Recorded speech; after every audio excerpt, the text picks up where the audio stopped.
Hello, my name is Michael Dewan Herrick. I'm a psychotherapist and a life coach in private practice in London. This is the 8th video in a series under the title Questioning Woke Psychotherapy. In this video, I'll be describing some inherent contradictions within key ideas presented by and promoted by woke psychotherapy, as informed by critical social justice theory. The more I've looked into it, the more it seems to me that contradictions are a feature rather than a bug in this ideological system.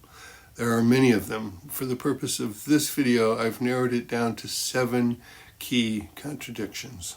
Let's start with its antagonism toward meta-narratives. These are the big stories that we tell in order to make sense of human life, establish moral codes, and promote a feeling of shared identity and purpose within a group. Woke psychotherapy and critical social justice is antagonistic to this idea because it's the antithesis of a more pluralistic, multicultural embrace of multiple narratives, and it's seen as oppressive of these other narratives. First of all, that's not necessarily true or necessary, but secondly, critical social justice itself promotes a meta-narrative. It posits a binary between oppressed groups and oppressing groups as the eternal struggle, as the story that explains human interactions. And it provides, with that narrative, a sense of making sense of human life, establishing a bit of a moral code, and a sense of purpose. So even as it criticizes the idea of meta-narratives, it provides its own meta-narrative that we're to believe. That's the essence of it. There's much more that I could say, and I may in fact make another video just focusing on this particular contradiction, but I hope that conveys the essence of why it's contradictory. Okay, the next one is the primacy of lived experience. In the arena of competing truth claims, lived experience is given a trump card over evidence and reason. So who has lived experience? Individuals. Only individuals have an experience. However, for this ideology, an individual is reduced to their collective identity. So that if somebody whose collective identity puts them in the oppressor camp, and their lived experience contradicts the assertion that they're racist and have bias and prejudice toward others, they're not woke, they're resistant, they're somehow, their lived experience and their report of it is not validated. Instead, what's validated is the caricature of them based on their collective identity. On the other hand, if a person is identified in the collective of under an oppressed group and they report their lived experience is not of oppression, then they're not woke. They are not aware of their oppression and their lived experience is not validated. If this is a black person who claims that they haven't experienced prejudice, and there are black people who say that, then they're just not aware of it. Their lived experience is not validated as primary. So it's really not about lived experience, because lived experience is what individuals have. This is not something that an ideology has. A collective doesn't have an experience. It's a bunch of people who have a variety of experiences. So this is the contradiction. To validate lived experience over evidence and reason is not actually held to unless it conforms to the experiences that critical social justice assumes an individual will have if they belong to a particular group. Okay, next up, gender is a social construct. Once upon a time, gender and sex were synonymous terms. Man and woman were terms for their sex and their gender. With the contributions of feminist theory, and then with the contributions of a guy by the name of John Money, who was a Harvard graduate and a sexologist, the idea of gender as a social construct became very prevalent, and we understood our gender to be made up by what we learn from our culture, that it isn't an inherent thing, and that men and women are not different internally. They may have different biology, but that doesn't affect their identity in terms of how they feel, whether they feel masculine or feminine. So for a long time, and now still, gender is separate from sex. And gender is considered to be a social construct, not innate, right? We learn it. But now, there's the idea that we're born a certain way, that we come into the world possibly in the wrong body, that our sense of being feminine or masculine or being a boy or a girl is something we feel innately, subjectively. And so it may not be socially constructed, but it's innate. This actually contradicts the idea that gender is a social construct that we learn. When we then say that it's innate, it's not a social construct that we learn. Then it asserts, rather than simply advocate for a broader range of personal expression in terms of masculinity and femininity within either male or female people, it promotes the idea that sex can be changed, that interventions such as hormones or puberty blockers and surgical interventions can change one's sex to match one's gender, internal sense of gender, even though it also asserts that gender is separate from sex. I see that as a contradiction. The next one, I think this is the number 4, is safe spaces promote inclusivity. For me, it makes sense to have ground rules in any group gathering against personal attacks.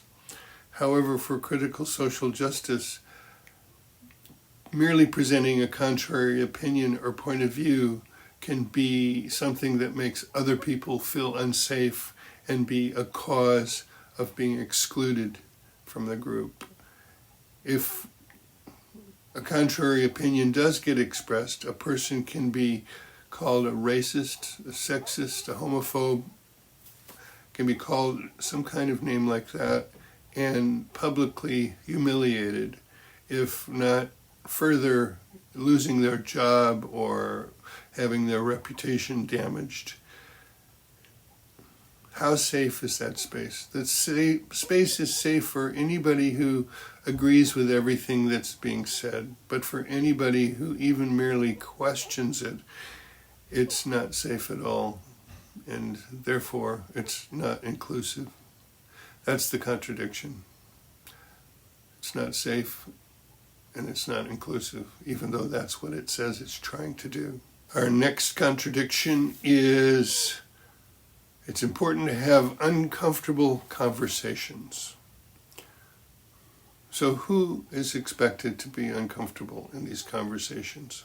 I think if you're identified as part of a privileged or oppressing group, then you should be willing and able to tolerate a difficult conversation.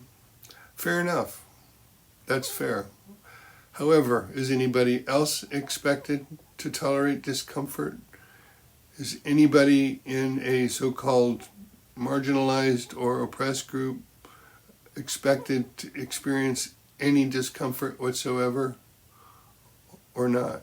These uncomfortable conversations, as I've read about and heard about them, to me begin to resemble what's been called struggle sessions, which are associated with authoritarian regimes, which use public criticism and self-criticism to enforce ideological conformity. Humiliation and public shaming are used to suppress dissenting opinions and voices. Some historical examples of struggle sessions come from Communist China under Mao, the Soviet Union under Stalin, Khmer Rouge in Cambodia, and Maoist movements in other countries like Peru, Philippines, Colombia, and Turkey. I include this as a contradiction, the idea of uncomfortable conversations as a contradiction, because it's only meant to be uncomfortable for certain people, and it's not generally seen that all should be willing to have an uncomfortable conversation. And my correlation with struggle sessions, although it may sound extreme, I think there's a thread that connects these two.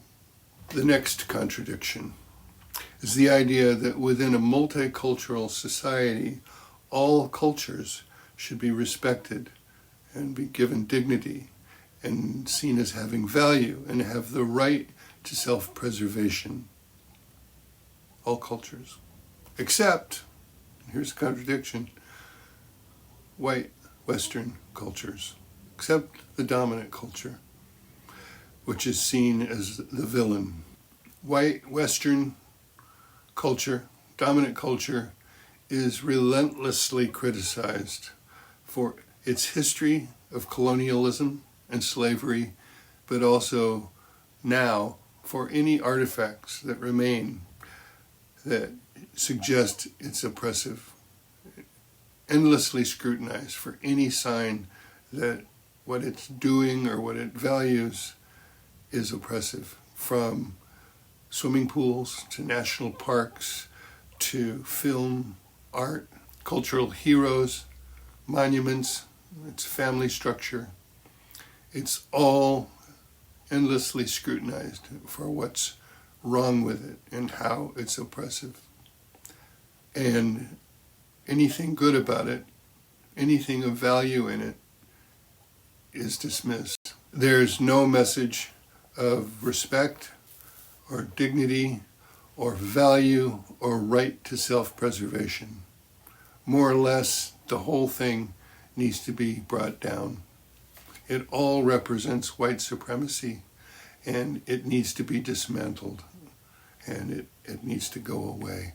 The idea that a person who's a descendant of white people in the Western world, that they would have any sense of pride, any sense of even appreciation for their heritage, is seen as white nationalism, is seen as white supremacy.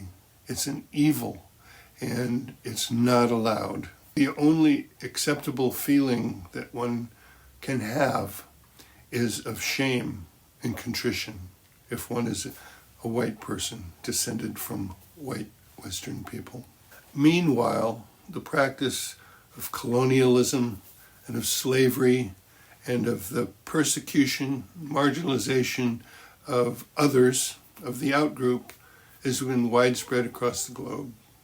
It's not just white Western people who have done this. Certainly, white people, people like me, should come to terms with this, recognize it, not deny it, realize that this happened, and have that mediate whatever feeling of appreciation and pride we have. That's important, sure. But I think it's also important to recognize that we're not the only ones who've practiced this. We're not the only ones who need to be held accountable. Furthermore, in terms of multicultural societies, Western countries have done more than any other countries to try that experiment, to give it a go. Have we accomplished this perfectly? No, but we've at least tried, and the ones who are trying and struggling with what that entails are receiving the most criticism, while others apparently are exempt. But some of the top multicultural countries in the world, Canada, Australia, United States, United Kingdom, New Zealand, Netherlands, Sweden, Norway, these are all Western countries. We're trying.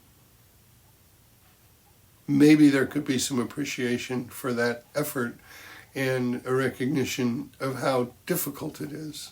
Anyway, just to reiterate why I think this embrace of all cultures as valuable and worthy of respect and dignity and the right to preservation, self-preservation. The reason I think that's a contradiction is that it doesn't include all countries. It doesn't include all cultures.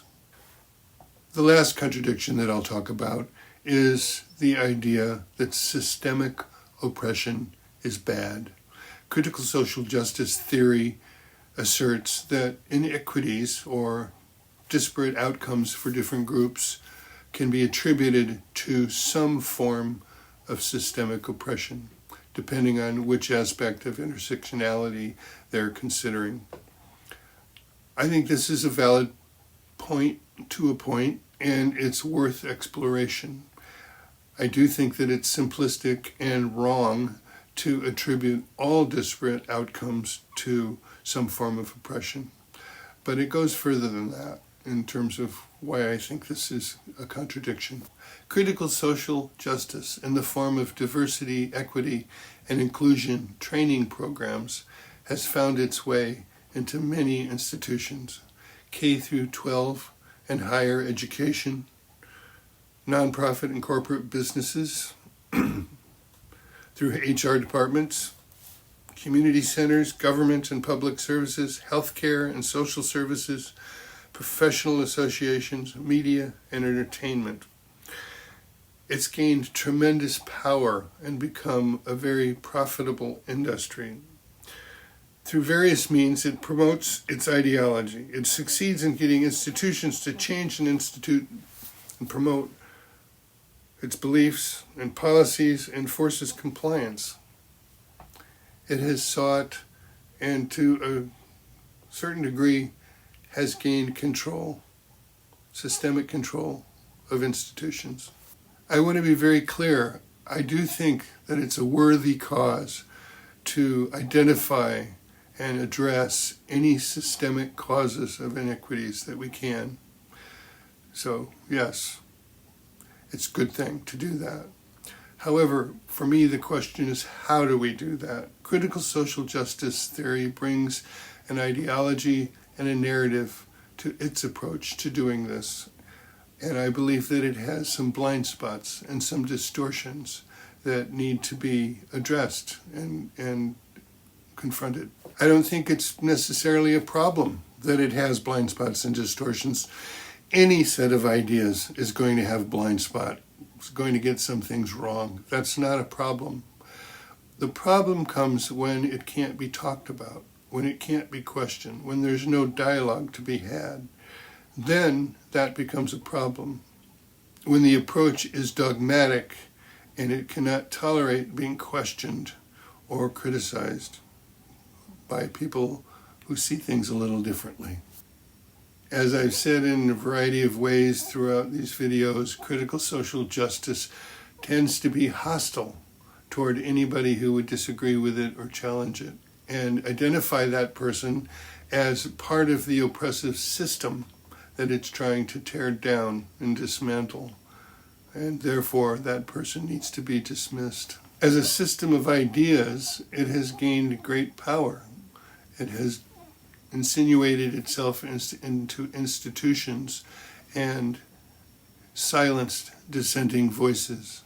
In that sense, it has seized a lot of power, and itself is part of the system. Critical social justice theory itself has become a systemically oppressive force.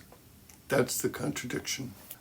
Again, if we are concerned about social justice, and at our deepest root, I think that's where we agree, where I agree with critical social justice, then addressing it is going to be important. But if critical social justice theory remains ideologically closed and dogmatic and silences dissenting voices, then it is bound to become what it claims to be fighting against, a systemically oppressive force.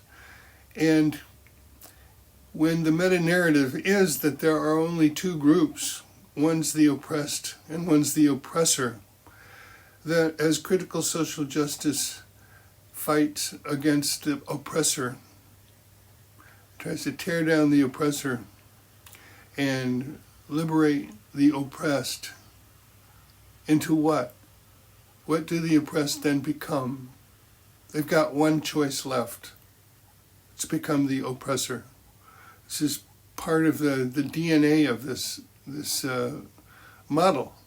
It doesn't provide a road out of that. It only provides a way to flip-flop back and forth. And so for all of its talk about being against systemic oppression, over decades of time, it has done the long walk through the institutions and is gaining power, is gaining systemic power. And part of that power is to oppress the other, oppress the ones that have been villainized as the oppressors, leaving it only one option, as I just said, that it becomes the next oppressor. That's the contradiction. Well, that's it for now. Thanks for joining me, and thank you for staying to the end. If you're hearing this, then you've come all the way to the end, so I appreciate it. If you like the video, give it a like, subscribe to my channel, click the bell for notifications, share the video with a friend or somebody that you think might be interested, and please stay with me in this series and join me in the next video. But until then, be well and take care. Bye-bye.